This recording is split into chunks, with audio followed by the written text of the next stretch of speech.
Anna stood by her window. Rain fell outside.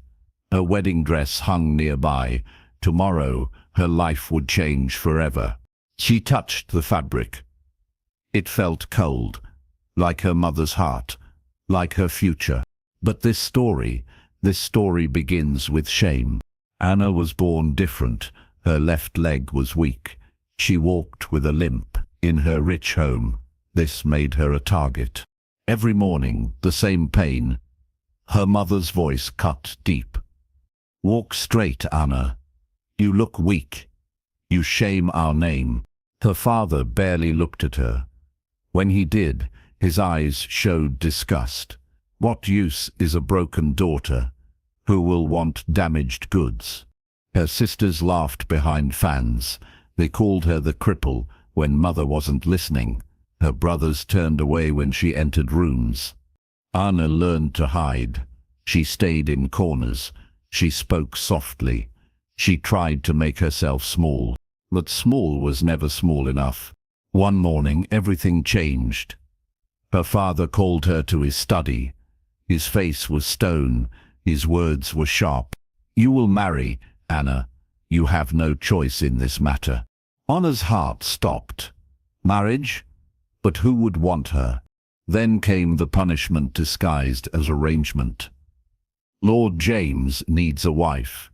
He is rich, yes, but he lives far from here, far from civilized society.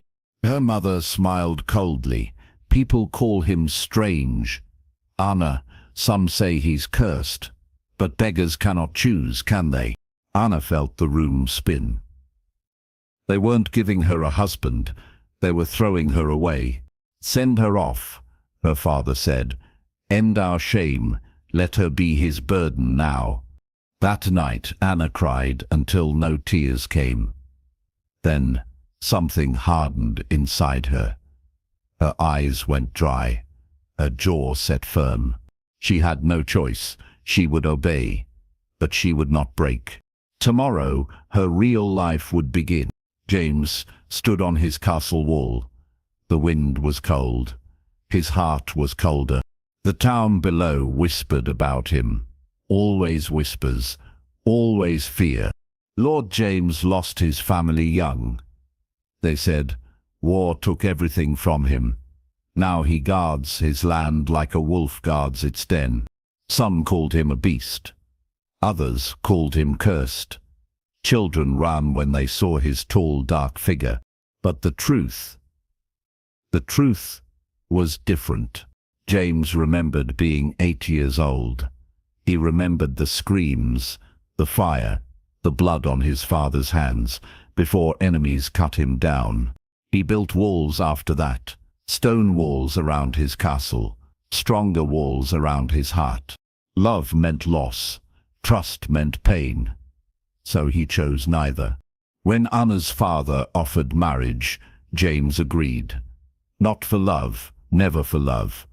For peace between their houses, for duty, for the end of old wars. But deep inside, something stirred. Hope, maybe. Curiosity. He had heard she was flawed, broken. They said, cast aside by her own blood. Perhaps a broken girl might understand a broken man. Perhaps two damaged souls could find something real together. He didn't dare say this out loud. He barely let himself think it. But when he signed the marriage papers, his hand didn't shake. For the first time in years, Lord James smiled. The coach wheels crunched on gravel. Anna's heart hammered against her ribs. Through the small window, she saw grey stone towers. Cold, imposing, like a prison. The coach stopped. The door opened. This was it. Anna stepped out slowly. Her weak leg made her careful, made her graceful in a strange way. But she expected laughter. She expected disgust. Instead, silence. A tall man walked toward her. His hair was dark.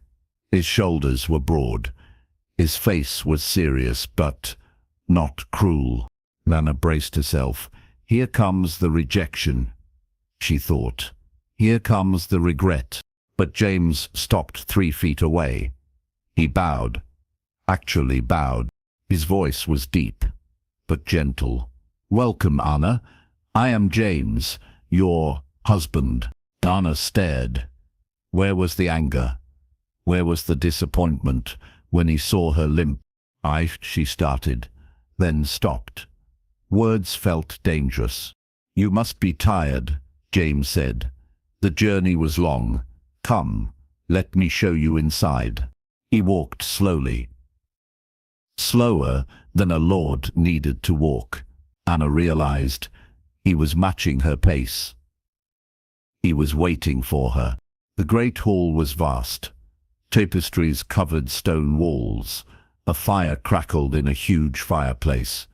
It should have been warm, but Anna felt cold inside. "This is your home now," James said. He didn't say our home, he said your home, like he was giving it to her. I looked around. No sneering faces, no whispered jokes, just quiet. "I won't hurt you," James said suddenly. His voice was soft. "I want you to know that. I won't force anything.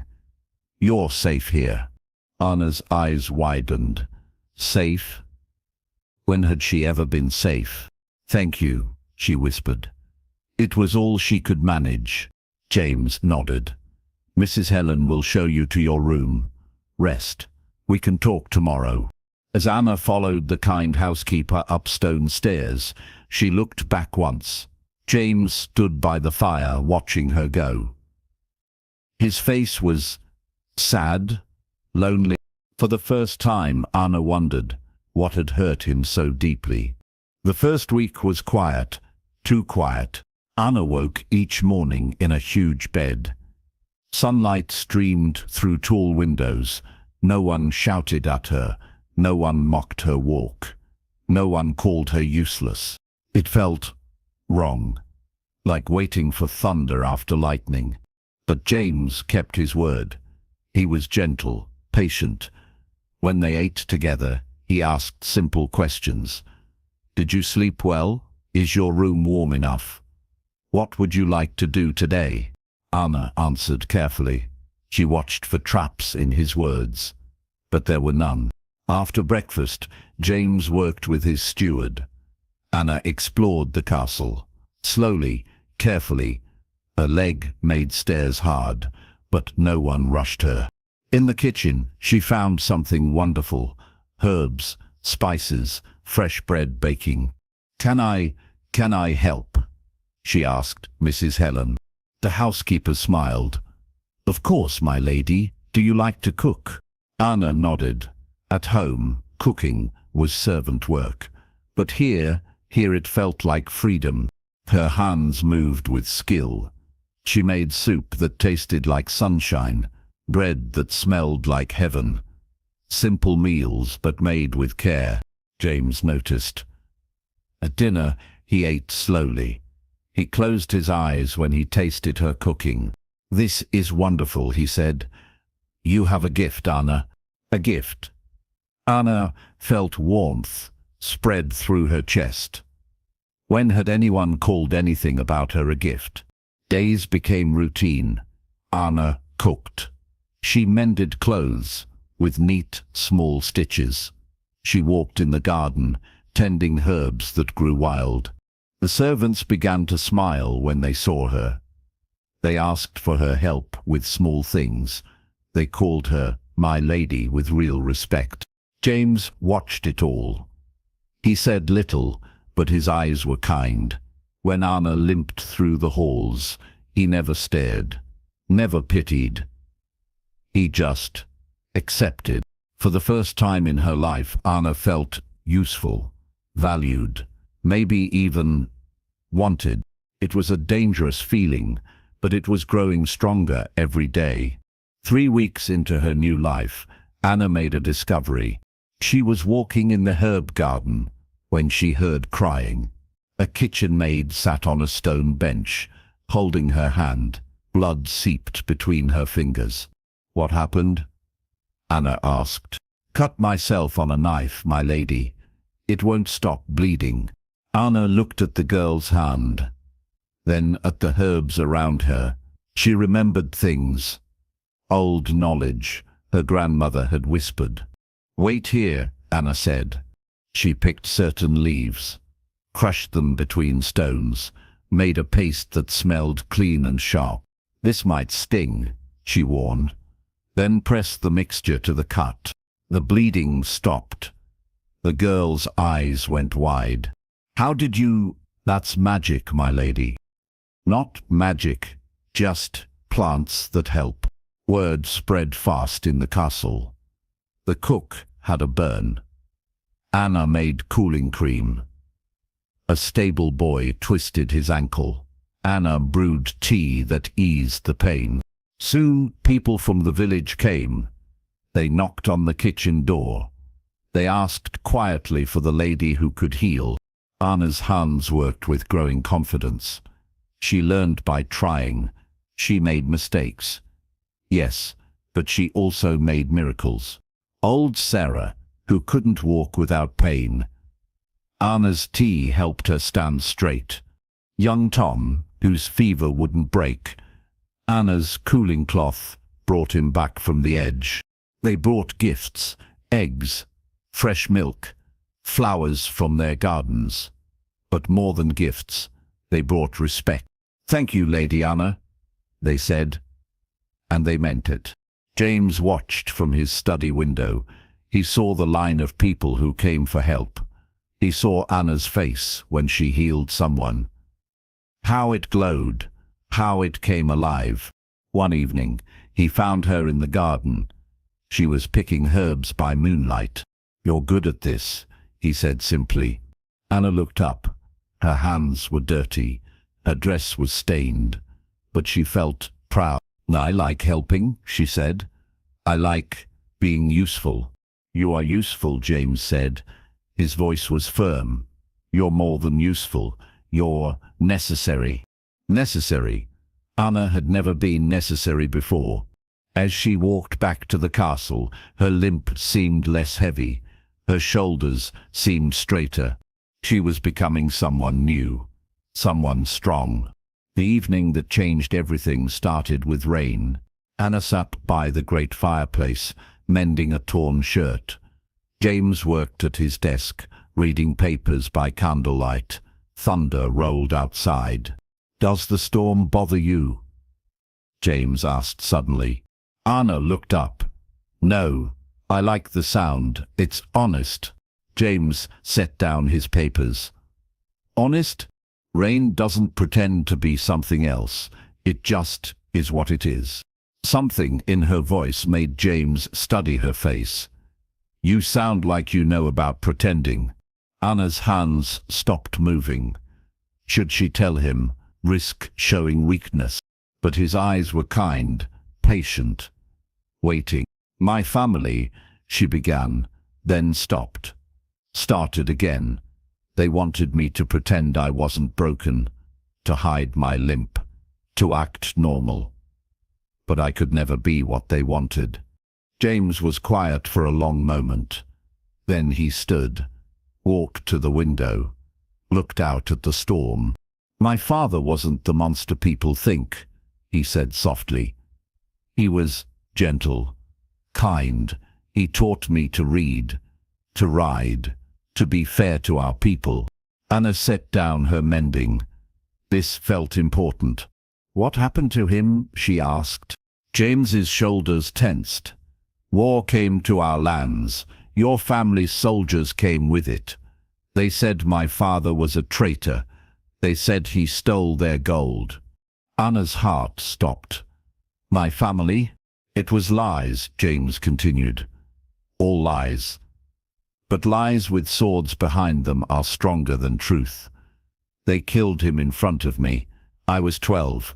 The room went silent, except for rain and crackling fire. I'm sorry, Anna whispered. I'm so sorry. James turned around. His face was sad, but not angry. It wasn't you, Anna. You were probably sewing in your nursery while I watched my world burn. But still, my name. Your name is just letters, James said firmly. You are not your family, any more than I am the monster they call me. They looked at each other across the firelight. Two broken people, two survivors. Tell me about before, James said gently. Tell me about the real Anna. So she did. She told him about hiding in corners, about cruel words and cold looks, about feeling small and wrong and worthless. James listened without judging, without trying to fix, just listen. When she finished, he nodded slowly. They were fools, he said. Blind, cruel fools. How can you say that? Look at me. Beautiful, James interrupted. You're beautiful, Anna. Not despite your differences. Because of them. Because they made you kind. Made you real. Anna felt tears coming, but not sad tears. Something else. Something warm and bright and scary. I used to hate storms, James said quietly. They reminded me of that night, but tonight, with you here, they just sound like rain again. They sat in comfortable silence as the storm raged outside. But inside, by the fire, two hearts began to heal. The letter came on a Tuesday morning. Anna was in the kitchen, making herb bread, when James burst through the door. His face was white. His hands shook. What is it? Anna asked, fear creeping up her spine. James held up a piece of paper. Your brother.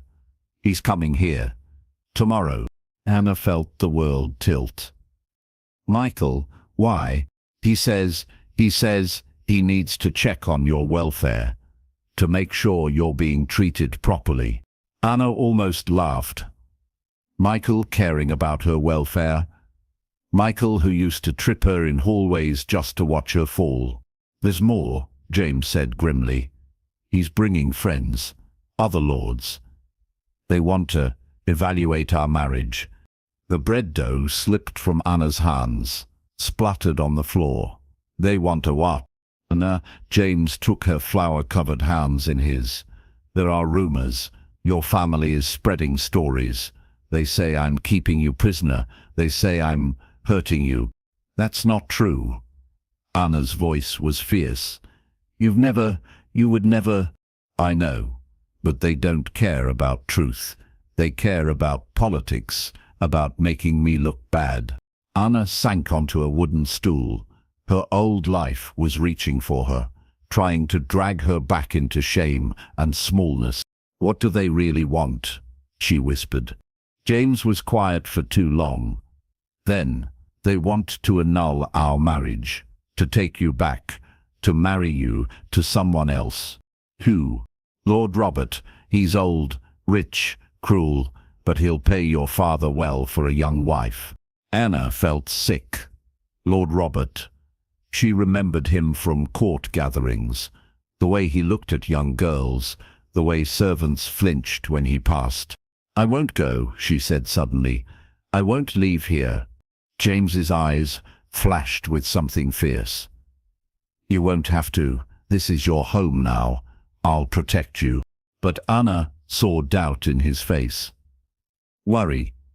What if her family had legal power?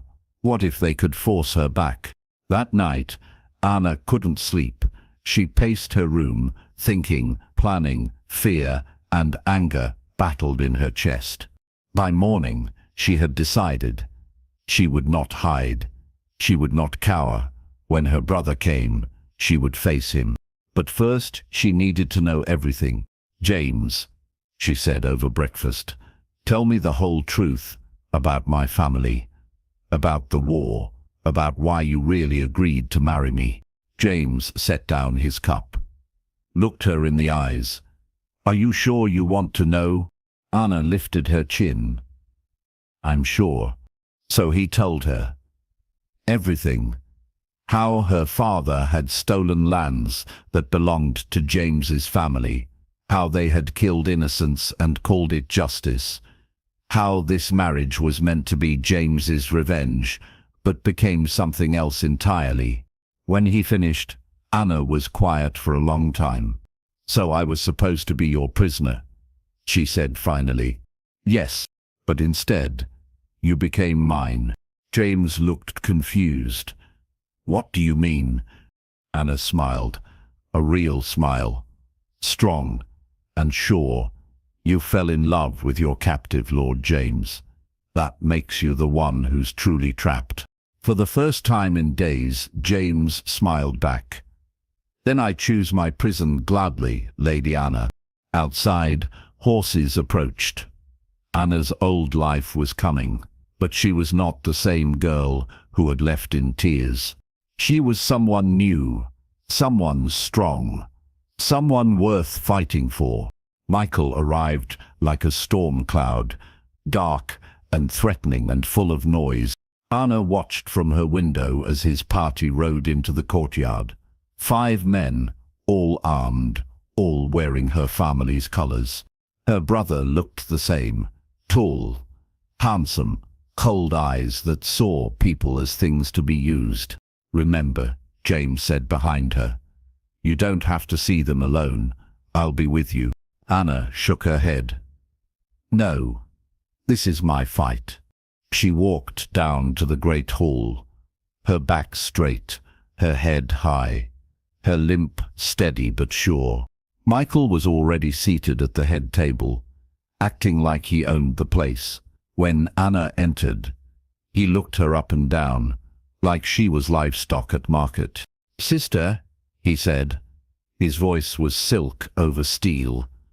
"You look, well, different." "Hello, Michael." Anna took her place across from him. "What brings you so far from home?" Michael's friends watched like hungry wolves.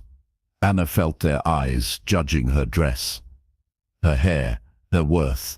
"We're concerned about you, Anna. Father received troubling reports. They say Lord James keeps you locked away, that you're not happy here." Anna almost laughed.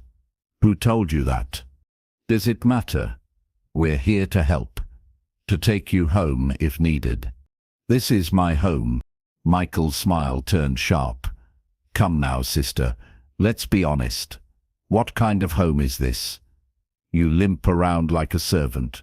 You smell like kitchen herbs. Is this the life of a proper lady?" The old Anna would have shrunk, would have believed him, but the new Anna, she stood taller. "You're right," she said. "This isn't the life of a proper lady. It's the life of a useful woman, a woman who heals instead of hurts, who builds instead of destroys." Michael's face darkened. "You forget yourself, Anna. You forget what you are." "I know exactly what I am." Anna's voice rang clear. "I am Lord James's wife. I am this land's healer. I am respected and valued and loved." "Loved?" Michael laughed. "Look at you. Who could love a crippled—" "That's enough." James's voice cut through the hall like a sword. He stood in the doorway, tall, dark, dangerous. "You will not speak to my wife that way." Michael rose slowly. "Your wife? This broken thing? We're here to correct a mistake, Lord James, to offer you a better arrangement." "There is no arrangement to be made," James said firmly. "Anna stays here, by her choice, and mine." Michael's friends shifted in their seats. Hands moved toward sword hilts. "Perhaps," Michael said softly, "you need time to think, to consider what's best for everyone." "I've considered," Anna said. She stood, walked around the table, stood beside James. "I choose to stay. I choose him. I choose this life." Michael's face went red. "You ungrateful little—" "Careful." James stepped forward. "She is a lady, my lady. You will treat her with respect or leave my lands." The hall went silent. Tension crackled like lightning before thunder. Finally, Michael laughed. But it was an ugly sound. "Very well, keep your broken bride, James. But remember, some things can't stay hidden forever. Some debts always come due." He gathered his men and left. But his words lingered like smoke. That night, Anna and James stood on the castle walls, watching the road disappear into darkness. What did he mean, Anna asked, about debts coming due? James was quiet for a long moment. I don't know, but whatever comes, we'll face it together. Anna took his hand. Together, she agreed. Below them, the village lights twinkled like fallen stars, their people, their home, their life. Anna had faced her past and chosen her future, but she had a feeling this was just the beginning. 2 months after Michael's visit, everything changed. It started with a messenger, a young boy from the village running fast. His face was bright with excitement. My lady Anna, he called. Come quick to the village square." Anna and James exchanged looks. Good news or bad? With her family, it could be either. They rode down together, Anna on a gentle mare, James on his black stallion. As they got closer, Anna heard voices. Lots of voices. The village square was packed. Men, women, children, all holding flowers, all smiling. What's happening? Anna asked Mrs. Helen, who was grinning like a fool. They came, my lady, from the capital. Official men. They heard about you, about your healing. Anna felt confused. Heard what? Show her. Someone called. An old man stepped forward. He wore fine clothes, royal colors. He bowed deeply to Anna. Lady Anna, he said formally, I am Sir Thomas, representative of His Majesty the King. I bring royal recognition of your service to the people. Anna's mouth fell open. Royal recognition. Sir Thomas unrolled a scroll. His voice carried across the square. By order of His Majesty, Lady Anna of Westmore is hereby named Royal Healer of the Northern Lands. Her skills in medicine and her service to the people are recognized throughout the realm. The crowd erupted in cheers. Anna sat on her horse, stunned. There's more, Sir Thomas continued. Your work has caught the attention of the Royal College of Physicians. They request you train other healers to share your knowledge.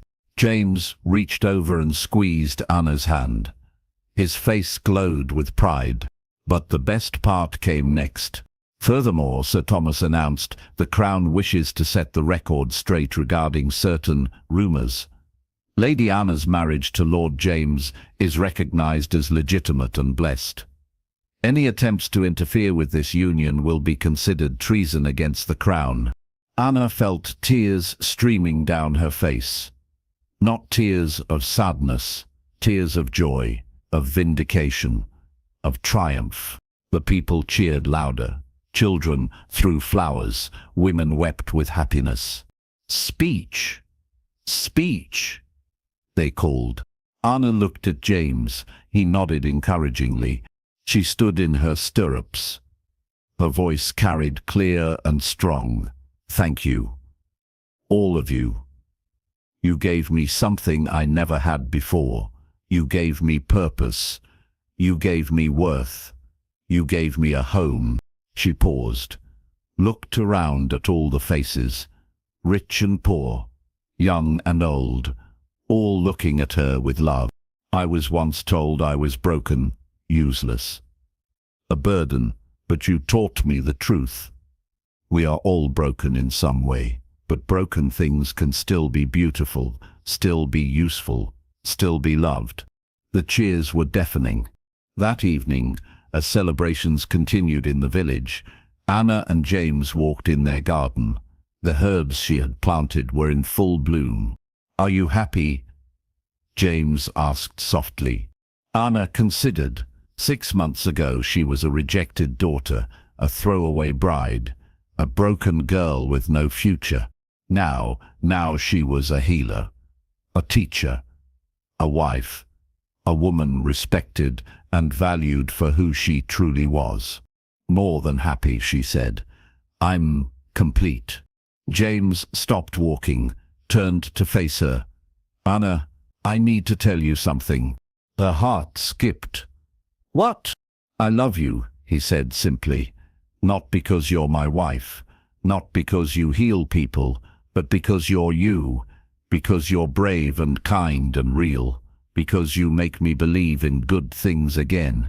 Anna felt her world shift, settle into something perfect. I love you too, she whispered. You saved me, James. Not from my family, from myself.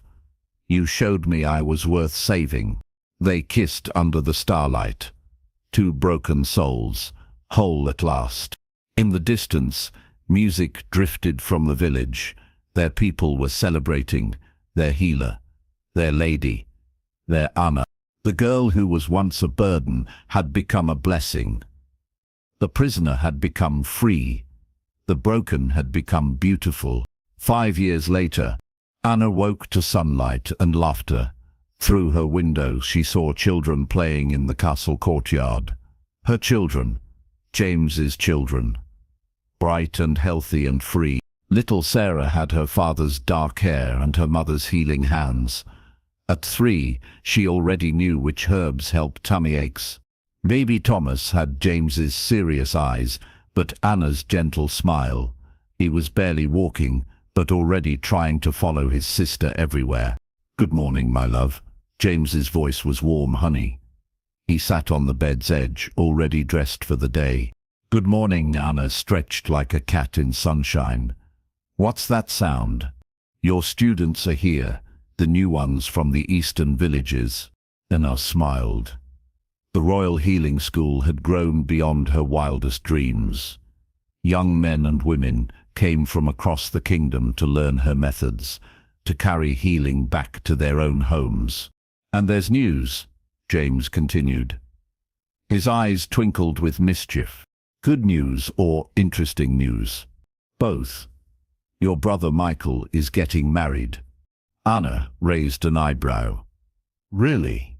To whom? The daughter of his grain merchant. Apparently, she's practical, and her father controls the grain supply to their lands. Anna laughed. Michael, marrying for grain rights. How perfectly fitting. Are we invited? She asked, not really caring. We are, but I already sent our regrets. We're too busy that week. Busy with what? James grinned. The Harvest Festival. The new healing center dedication. And he paused dramatically. Dr. Margaret is coming from London. She wants to write a book about your work. Anna sat up straighter. Dr. Margaret was famous throughout Europe, a pioneer for women in medicine. She wants to write about me. She wants to write about the woman who proved that healing comes from the heart, not just the head. About the lady who showed that broken things can become beautiful. Anna felt that familiar warmth. The feeling of being valued, seen, loved. A knock at the door interrupted them. My lady? Mrs. Helen's voice. The students are ready for morning lessons. Coming, Anna called back. She dressed quickly in her simple blue gown, the one that was practical for herb work, comfortable for teaching, beautiful in its simplicity. As they walked to the teaching hall, Anna paused, looked around at her life. The castle walls were covered in climbing roses now. Her roses, gardens bloomed everywhere, healing gardens, teaching gardens, beauty for the sake of beauty gardens. Students filled the courtyards, eager young faces ready to learn, ready to carry healing back to their homes. In the distance, the village bustled with life. Healthy children played. Mothers worked without pain. Fathers stood straight and strong. James took her hand. Any regrets, my lady? Anna thought of the scared girl who had arrived here 5 years ago, broken, ashamed, certain she was worthless. That girl was gone. In her place stood a woman, a healer, a teacher, a mother, a wife, someone who mattered. No regrets, Anna said firmly. Only gratitude. They walked into the teaching hall together. Anna's voice rang clear as she began the day's lessons, teaching others to heal, to help, to see the beauty in broken things. Outside, birds sang in the roses. Children laughed in the gardens. Life bloomed everywhere. Anna's hands had touched. She had been her father's disappointment, her family's shame, a prisoner in an arranged marriage. But prisoners sometimes become queens, and broken things, when mended with love, become stronger than they were before. Anna was living proof. Every day, in every life she touched, in every heart she healed, the broken girl had become a blessing. The prisoner had found perfect freedom. And love. Love had conquered all. The morning sun rose cold over Whitmore Manor. Inside the grand house, harsh voices echoed through marble halls. "Look at her," Lady Whitmore said, her voice cut like ice, plain, awkward, hopeless. Sophia stood by the window. She was 22, the youngest daughter, the one they called flawed. Her sisters giggled behind silk fans. "She reads too much," Emma whispered. "No man wants a wife who thinks." "She talks too much," added Charlotte. "So bold, so improper." Their mother nodded. "She writes those silly notes, dreams of things beyond her reach." Sophia's father looked away. He could not meet her eyes. The shame felt too heavy. She tried so hard to please them, fixed her hair just right, wore the dresses they chose, spoke when spoken to, but still, always wrong. "You embarrass this family," her mother said. Each word was a dagger. "No decent man will have you." Sophia's heart broke a little more. She whispered to herself, "What is wrong with me?" Then came the punishment. The final blow. "We have found you a husband," Lady Whitmore announced. Her smile was cruel. "The Marquess of Greymore has agreed to marry you."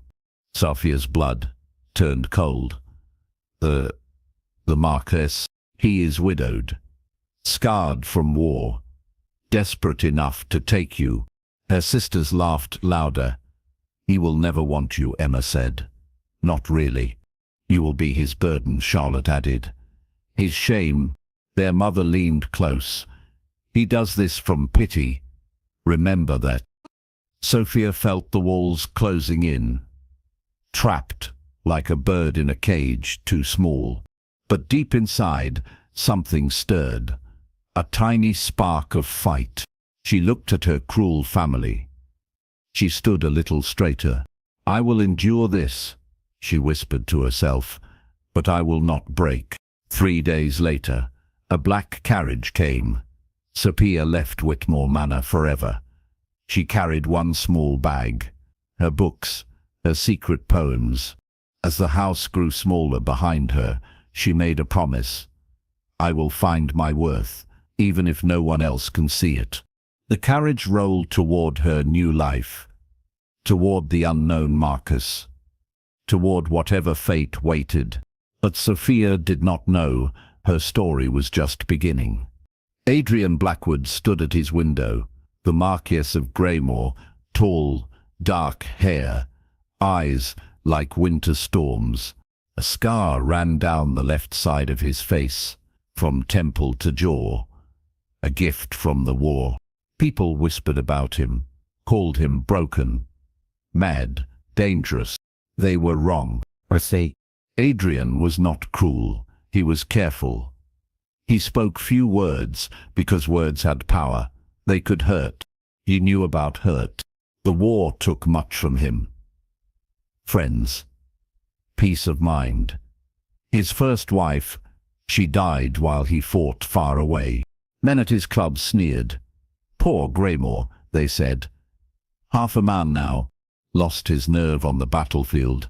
Others whispered. "Came home. Different. Let them talk." Adrian did not care about their words. But he cared about justice. When Lord Whitmore came with his offer, Adrian listened. A marriage. A plain daughter.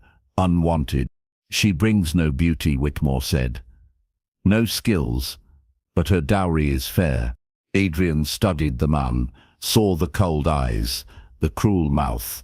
Why do you wish to be rid of her? Adrian asked. Whitmore shifted. She is difficult, talks too much, reads books, dreams above her station. Adrian smiled inside. She sounded interesting. That night he made his choice. Not for money, not for duty, for her. He heard the whispers. How they mocked her, called her plain, worthless. Adrian knew what it felt like to be called broken, to have people look away in disgust. She needed protection. He could give that. I accept, he told Whitmore. Now she was coming. This unwanted daughter. This woman, they said, was flawed. Adrian touched his scar. He thought of his empty house, his quiet days. Maybe they could heal each other. He did not expect love. Love was for fairy tales, but kindness, respect, peace. These things were possible. The carriage would arrive soon. Adrian straightened his jacket, hid his hope. He would be gentle with her, patient. She had suffered enough cruelty. Welcome home, Sophia, he whispered to the empty room. The carriage stopped. Sophia's hands shook as the door opened. Greymore House rose before her. Stone and ivy, windows like watching eyes. A man stepped forward, tall, dressed in black. Then she saw it.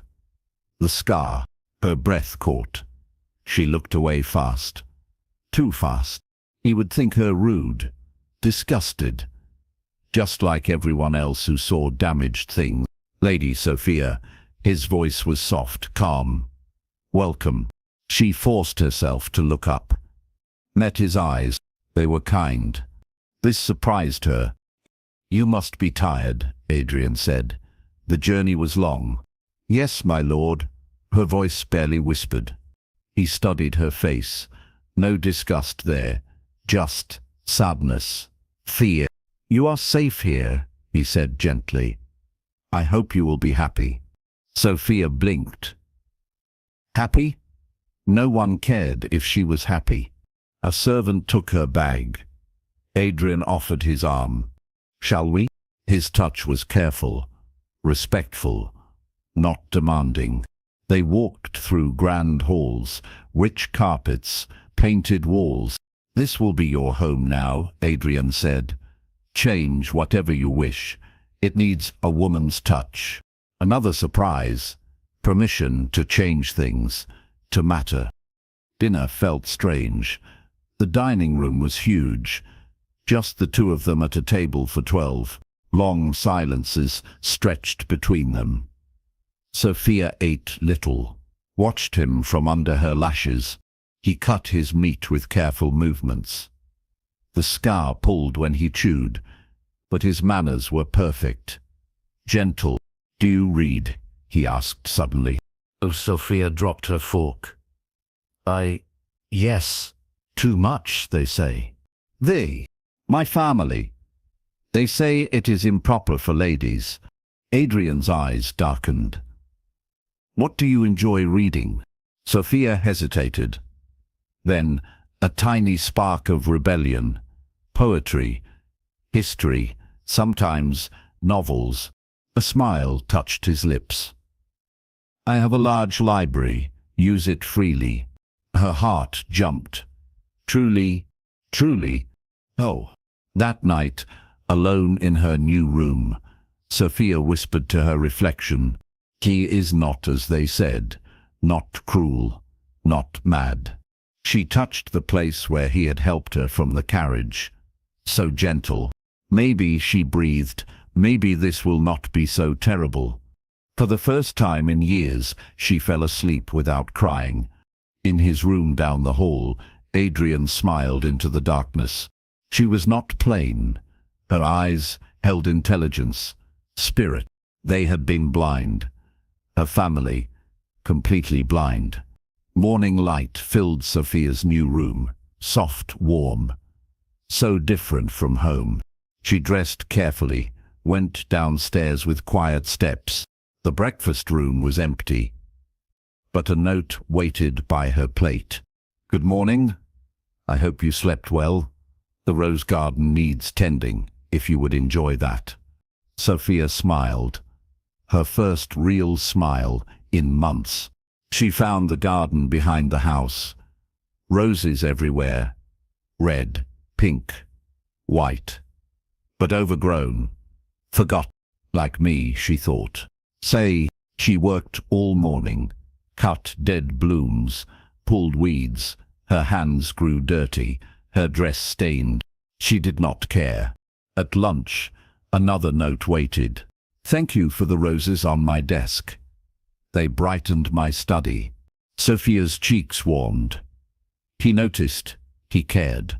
She wrote back, carefully, "I am glad you liked them. The garden is beautiful. It just needed attention." Days passed like this.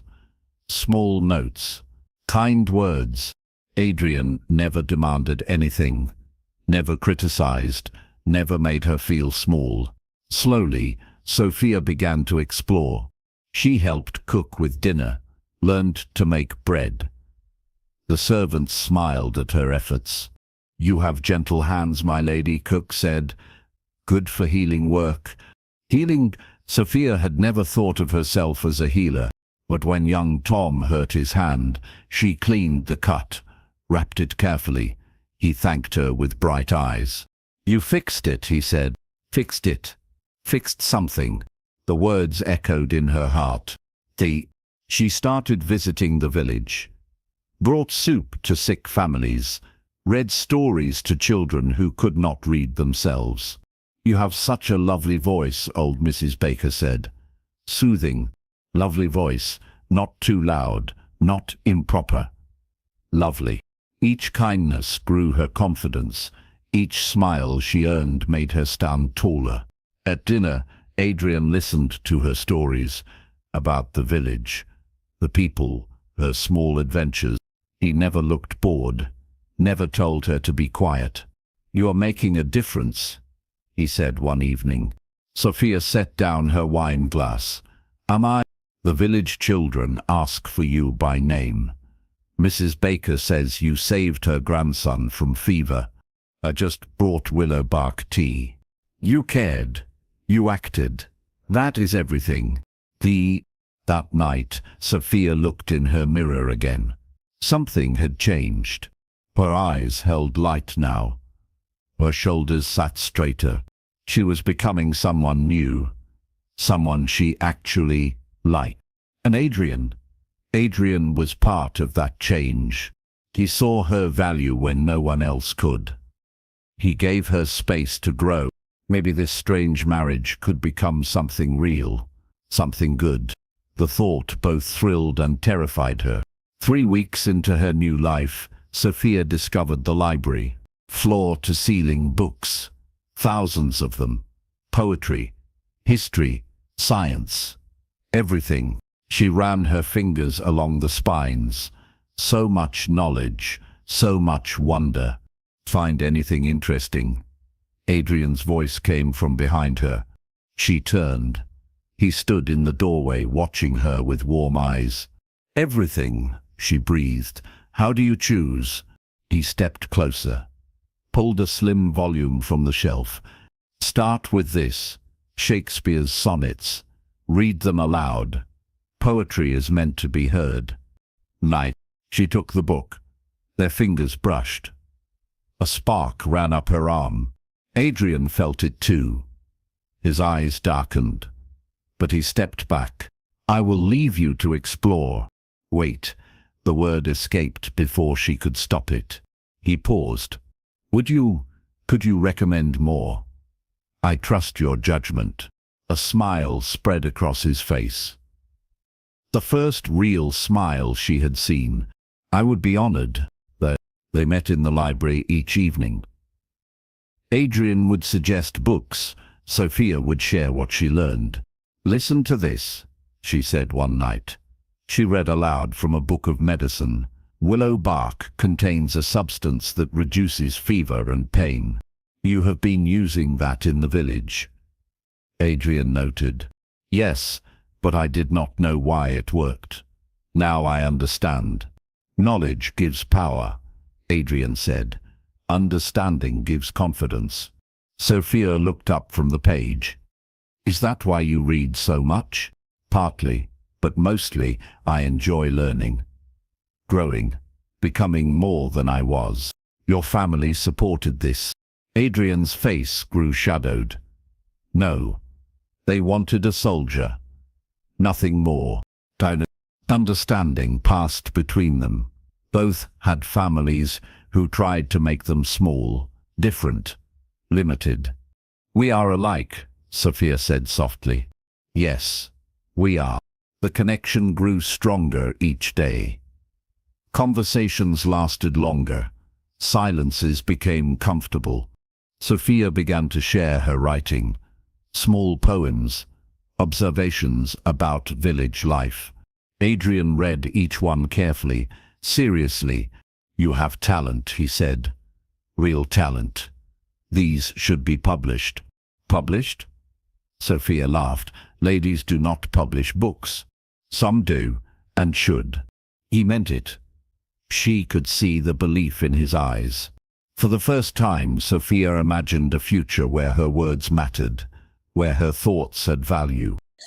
One morning she woke with new energy, new purpose. She would write something important, something that helped people, a guide to healing herbs, written simply so anyone could use it. She would combine her village work with her reading, create something useful. The idea excited her, made her feel alive. At breakfast, she shared her plan with Adrian. "Brilliant," he said immediately. "I will help however I can." "You do not think it too bold, too improper?" "I think it is exactly what the world needs, and exactly what you were meant to do." His faith in her was like sunlight, warm, life-giving. Sophia smiled, really smiled. She was becoming the woman she was always meant to be. 2 months passed. Autumn came to Greymore House. Sophia worked on her herb guide each morning, visited the village each afternoon, spent evenings with Adrian in the library. A routine, a life, a partnership. But something else was growing. Something neither expected. It started small.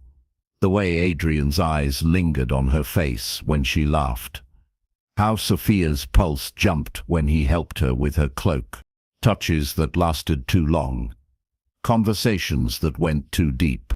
They were falling in love. Both fought it. This was an arrangement, a practical marriage. Love was not part of the bargain. But hearts rarely listen to logic. The storm came on a wild October night. Rain lashed the windows, wind howled through the trees. Sophia sat by the fire in the drawing room, writing. Adrian read nearby. Thunder crashed. The lights flickered. Sophia's pen slipped. Ink splattered across her page. "Oh no," she whispered. Hours of work ruined. "What happened?" Adrian was beside her in an instant. "My writing." The storm startled me, and tears threatened.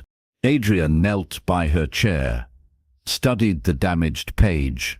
"Look here," he said gently. "Most of it is fine. We can copy the clean parts.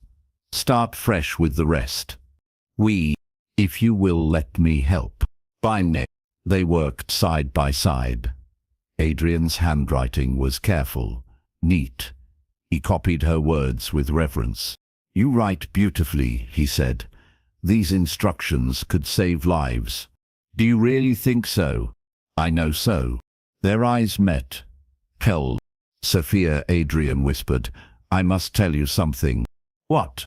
"This marriage, it has become more than I expected, more than I dared hope." Her heart stopped. More? I care for you deeply, but I do not wish to pressure you. If you prefer things as they are. No, the word burst out. I mean, I care for you too. So much it frightens me. Why? Relief flooded Adrian's face. You do? Yes. You are nothing like they said. Nothing like I feared. You are wonderful. I am scarred, broken in ways you cannot see.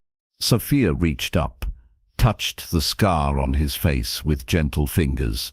We are all scarred, but scars show we survived. We endured. We are stronger for them. Adrian caught her hand, pressed it to his cheek. How did I find you? He whispered. How did I get so lucky? We found each other, two broken people becoming whole. He kissed her then, soft, sweet, full of promise. When they broke apart, both were breathless. I love you, Adrian said. I did not plan to, but I do. I love you too, Sophia whispered. My heart chose you before my mind even knew. Outside, the storm raged on, but inside, by the warm fire, two souls had found their home. The marriage of convenience had become something beautiful, something real, something neither would ever regret. Love bloomed through winter. Sophia and Adrian grew closer each day.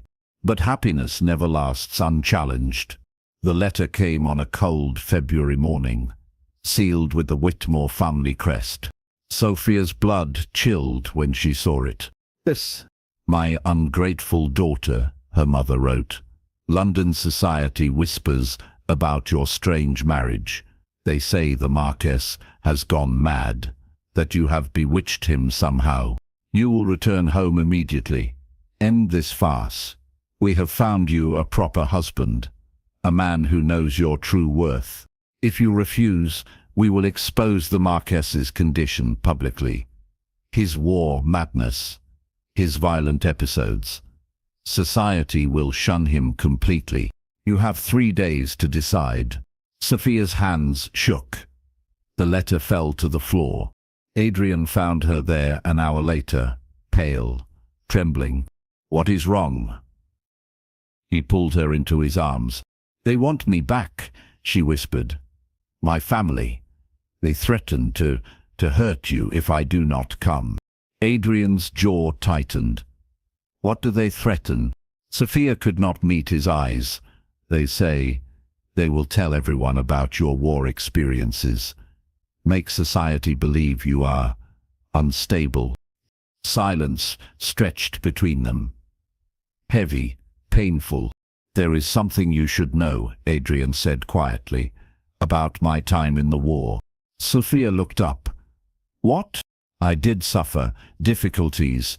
After particularly violent battles, I would lose time, forget where I was, who I was fighting. Her heart ached for him. That does not make you mad. It makes you human.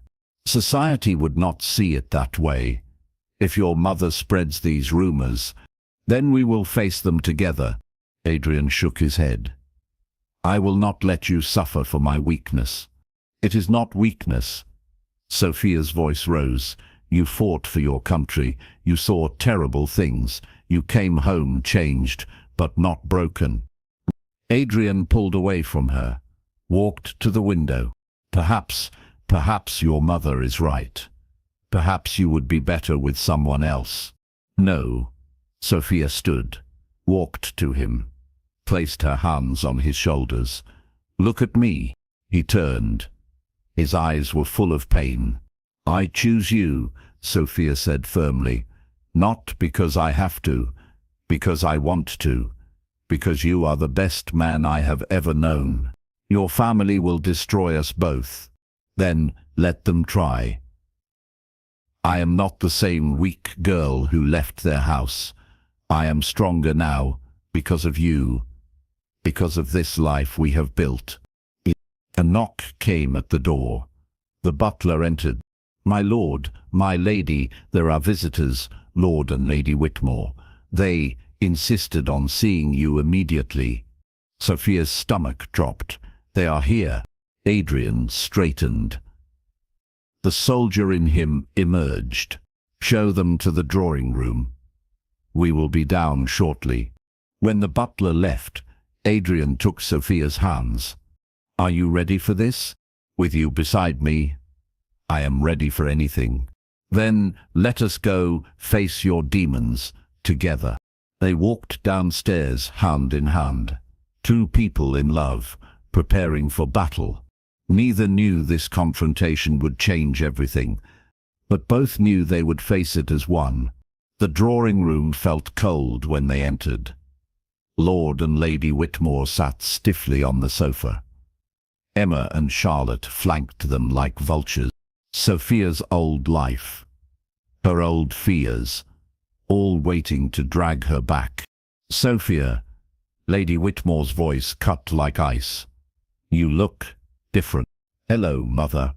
Sophia's voice was steady, strong. Adrian moved slightly in front of her, protective, ready. We have come to collect you, Lord Whitmore announced. This experiment has gone on long enough. Experiment?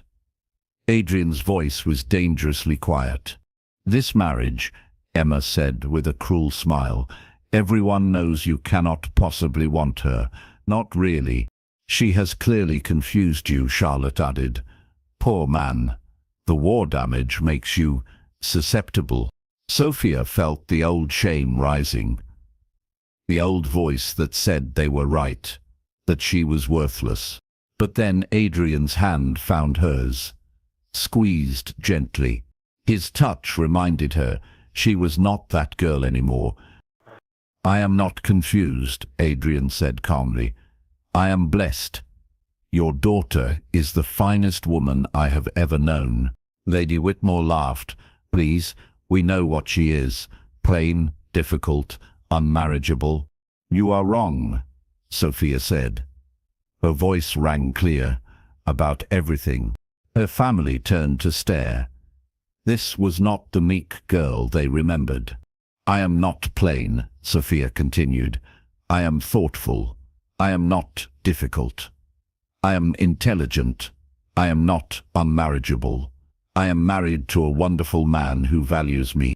Sophia, her mother warned, do not make this worse for yourself. Worse? Sophia stepped forward. How could it be worse than living in your house, being told daily that I am worthless, being made to feel ashamed of my mind, my voice, my dreams? You belong with your family, her father said weakly. No, Sophia replied firmly. I belong where I am loved, where I am valued, where I am free to be myself. This man will tire of you, Emma said viciously. Men like him do not keep women like you. Adrian's eyes flashed. Enough. His voice filled the room. Command, authority, power. You will not speak of my wife that way, in my house, or anywhere else. Your wife? Charlotte laughed. She is brilliant, Adrian interrupted. She heals the sick in our village. She writes with wisdom and grace. She has transformed this house with her warmth and kindness. He turned to Sophia. Love shone in his eyes. She is everything I never dared hope for, and I will not allow anyone to diminish her, ever. Sophia's heart soared. He defended her, claimed her, chose her, in front of everyone who had ever made her feel small. Furthermore, Adrian continued, turning back to her family, if you attempt to spread lies about my character or my marriage, I will respond through my solicitors. Slander carries serious consequences. Lord Whitmore's face went red. You dare threaten us. I protect what is mine, and Sophia is mine, as I am hers, by choice, by love, by sacred vow. This is ridiculous, Lady Whitmore snapped. Sophia, you will come home. Now. Sophia looked at each of them. These people who had shaped her childhood with cruelty, they seemed smaller now, meaner, petty. She felt sorry for them. No, mother, I will not. You have no choice. I have every choice. I am a grown woman, a married woman. I choose to stay with my husband. He does not really want you, Emma said desperately. No one could. Sophia smiled. Calm, certain. He does want me, and I want him. We love each other. Something you would not understand. Adrian squeezed her hand. Pride radiated from him. I think this visit is over, he said politely. Butler, please show my guests out. This is not finished, Lady Whitmore hissed as they were led away. Yes, Sophia called after them. It is. When the door closed, Sophia collapsed into Adrian's arms. Did I really do that? She whispered. You were magnificent, he murmured into her hair. Absolutely magnificent. I was terrified. You were brave. There is a difference. She pulled back to look at him. Thank you for defending me, for believing in me. Thank you for choosing me, for staying, for becoming the woman you were meant to be. They held each other close. Two warriors after battle. They had won. Together. And nothing would ever be the same. Spring came early that year. As if the world itself celebrated Sophia's victory. News travelled fast through society. The Marquess of Greymore had publicly defended his wife, declared his love, silenced her critics. Some whispered, but many smiled. The village loved their story. The plain girl who bloomed, the scarred lord who healed. Sophia's herb guide was finished. Adrian arranged for publication through his connections. A lady's guide to healing herbs appeared in bookshops across London. It sold wonderfully. Letters came from grateful readers, women who had helped their families with Sophia's simple instructions. You are helping people across England, Adrian said proudly. Your knowledge, your gift. Sophia could hardly believe it. Her words, her work, making a difference. She was an author now, a healer, a teacher, everything her family said she could never be. The Countess of Pembroke visited in May, an old friend of Adrian's late mother. I had to meet this remarkable wife, she announced. Society speaks of nothing else. Sophia served tea nervously. Great ladies still intimidated her. Sometimes. Tell me about your book, my dear, the Countess said. Sophia explained her work, her research, her hopes to write more guides. The Countess listened carefully, asked thoughtful questions. Brilliant, she declared finally. Absolutely brilliant. You must come to London. Meet my literary circle, share your knowledge. London, Sophia's eyes widened. Yes, we need more women like you. Intelligent, practical, unafraid to use their minds. Adrian smiled. What do you think, my love? Sophia looked at him. This man who had given her everything, confidence, love, purpose. I think, yes. I would like that very much. They went to London in June, stayed in Adrian's townhouse. Society had changed its mind about them. The love story had captured imaginations. Invitations poured in. Everyone wanted to meet the Marchioness, who wrote books. At parties, ladies crowded around Sophia, asked about her herbs, her writing, her happiness. How did you know he loved you? Young Miss Peters asked shyly. Sophia smiled. He saw my value when I could not see it myself. He gave me space to grow, and he never tried to make me smaller to fit his expectations. That is real love, the girl breathed. Yes, it is. Adrian watched from across the room, his wife surrounded by admirers, respected, celebrated. She glowed, with confidence now, spoke with authority, laughed with genuine joy. This was the woman he had seen hidden inside the frightened girl who arrived at his door. "You look pleased with yourself," his friend Marcus observed. "I am pleased with her," Adrian replied. "She has exceeded every dream I dared to have.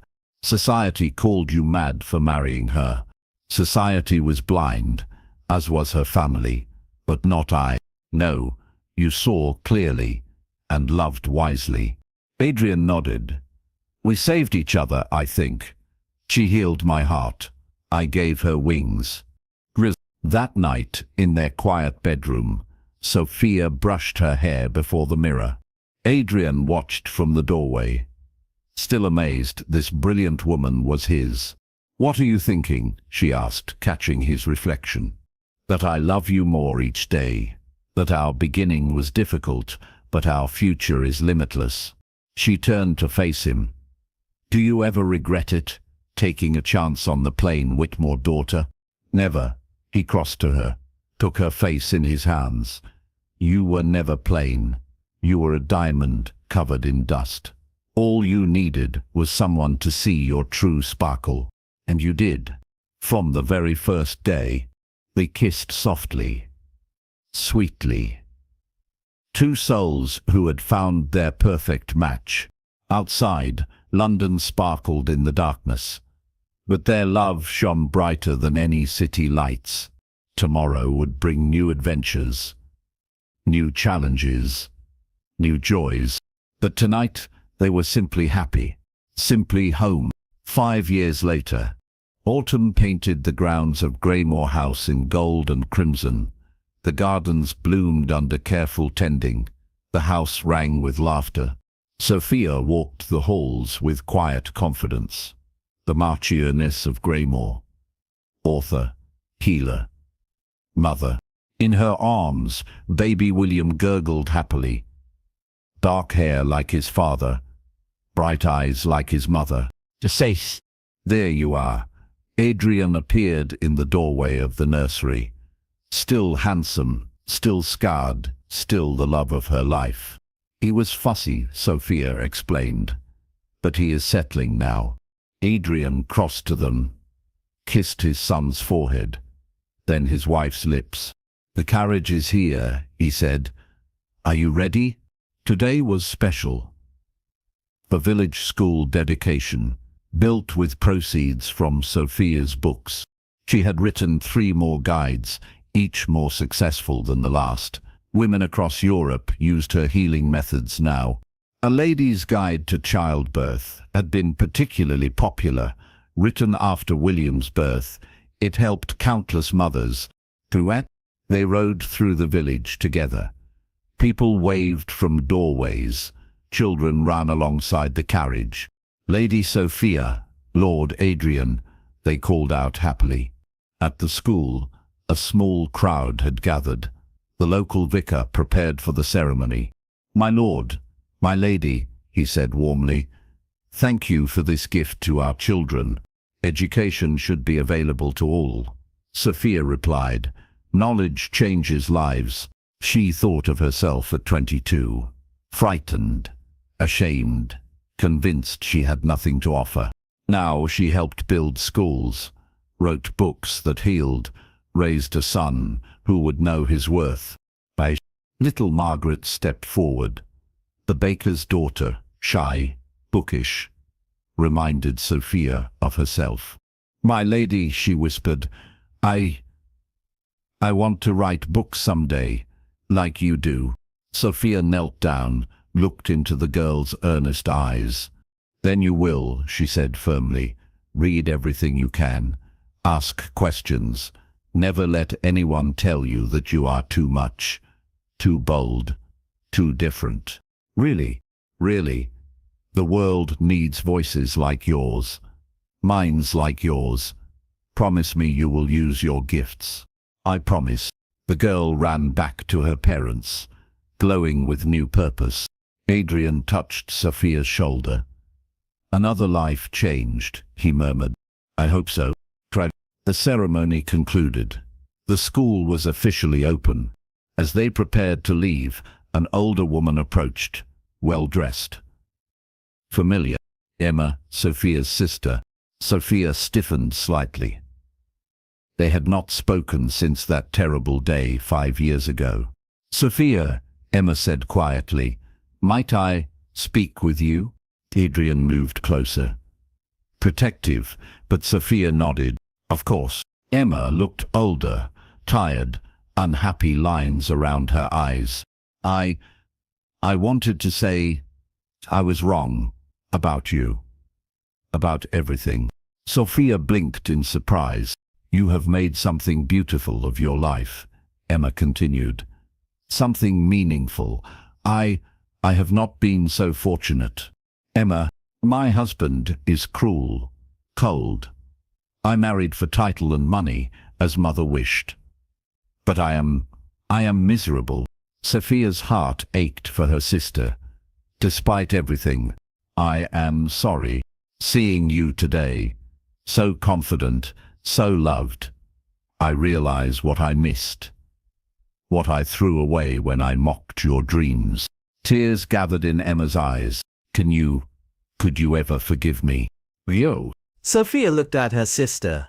This woman, who had once been so cruel, now broken by the very system that had tried to break Sophia. "Of course I forgive you," she said softly. "We were all trapped by their expectations. I was just lucky enough to escape." "Not lucky," Emma said. "Brave. You were always braver than the rest of us." They embraced tentatively, old hurts healing slowly. "If you ever need help," Sophia said, "a place to stay, someone to talk to, you are always welcome at Greymore House." Emma smiled through her tears. "Thank you. That means everything." On the ride home, Adrian held Sophia's hand. "That was generous of you," he said. "She is my sister. Family should not be given up on lightly, even when they hurt us.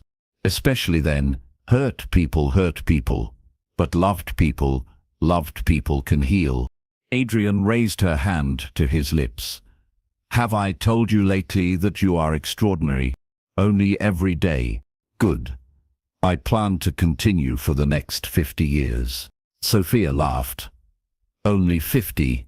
Well, we will see how we feel after that." They arrived home as the sun set. The house glowed with warm light. Servants bustled about preparing dinner. In the library, Sophia's latest manuscript waited. A Lady's Guide to Happiness, her most personal work yet.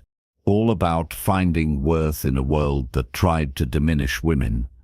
About love that heals rather than harms.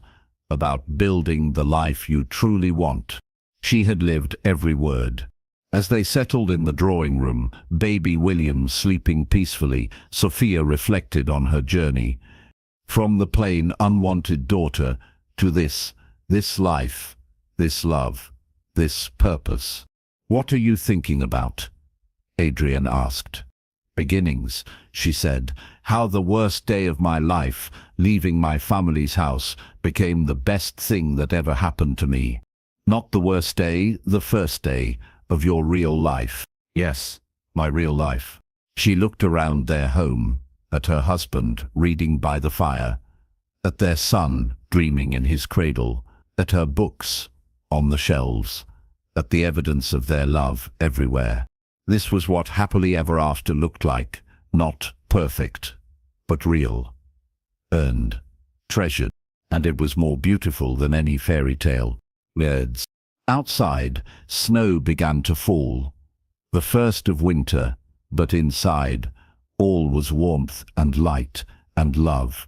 Sophia picked up her pen.